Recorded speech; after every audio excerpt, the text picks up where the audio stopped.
Hi, I'm Sophia Shoemaker. I'm a web developer, and I am a member of the Full Stack React team. We just recently released our book, Full Stack React. It's a really, it's a really awesome resource. You should go check it out. Aside from being a fan of React and a web developer, I actually do make shoes. My last name is Shoemaker. This is a shoe I made recently. So let's talk about what a web application setup looks like. It used to be that most of our web applications logic and data lived on the server. And the client just spit out what was returned back from the server.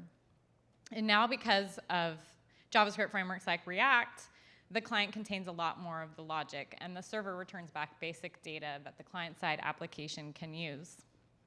So given that the nature of our client-server interaction has changed, it's helpful to rethink how we use servers. And this is where AWS Lambda comes in.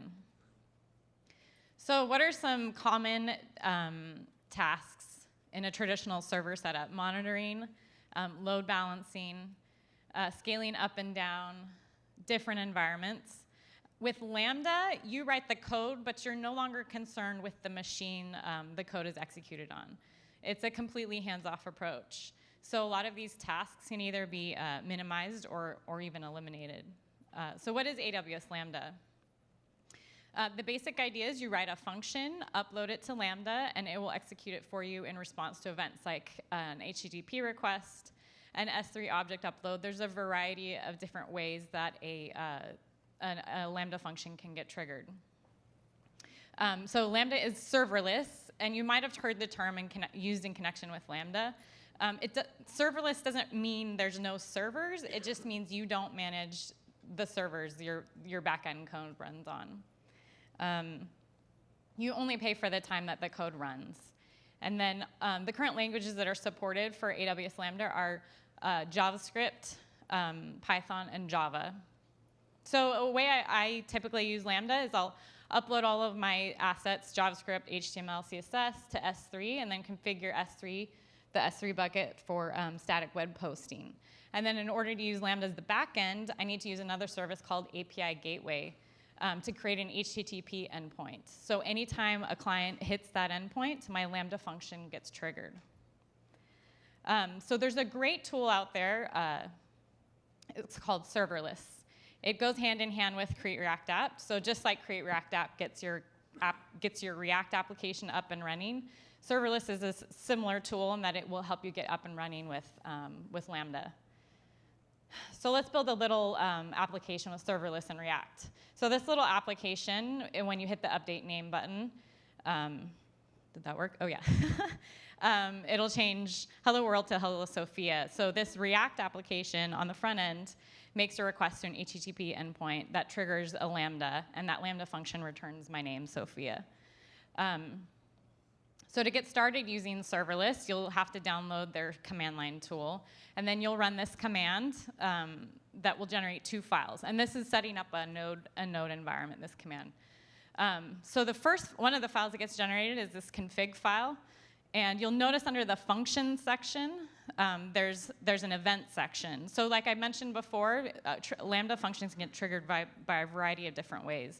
So in this particular instance, we're telling Lambda that we want to have it triggered in response to an HTTP request. So setting this config section right here will set up API Gateway for us.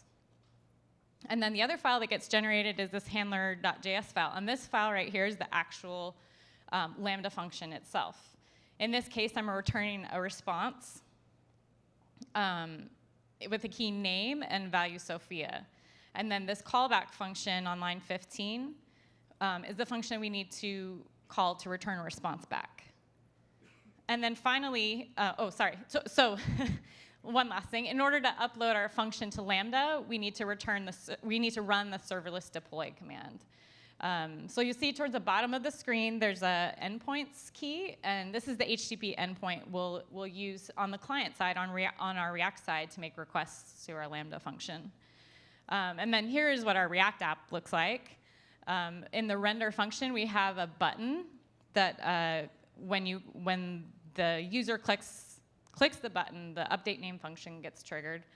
And then in the update name function, we make a request to our to get new data and update the component. And then here's a couple more resources if you're interested in learning more about Lambda. The Lambda homepage has a ton of tutorials on how to use Lambda. And then serverless has an awesome GitHub repo that has tons of examples on how to use Lambda with not only in a Node environment, but Java and Python. And then there's a really great in-depth presentation on the serverless movement that talks about, really goes in depth about using serverless architecture and the benefits and drawbacks of it. And thanks to David Wells for pointing out this presentation to me. It's a really awesome talk. It's about 50 minutes. You should totally check it out. And that's it.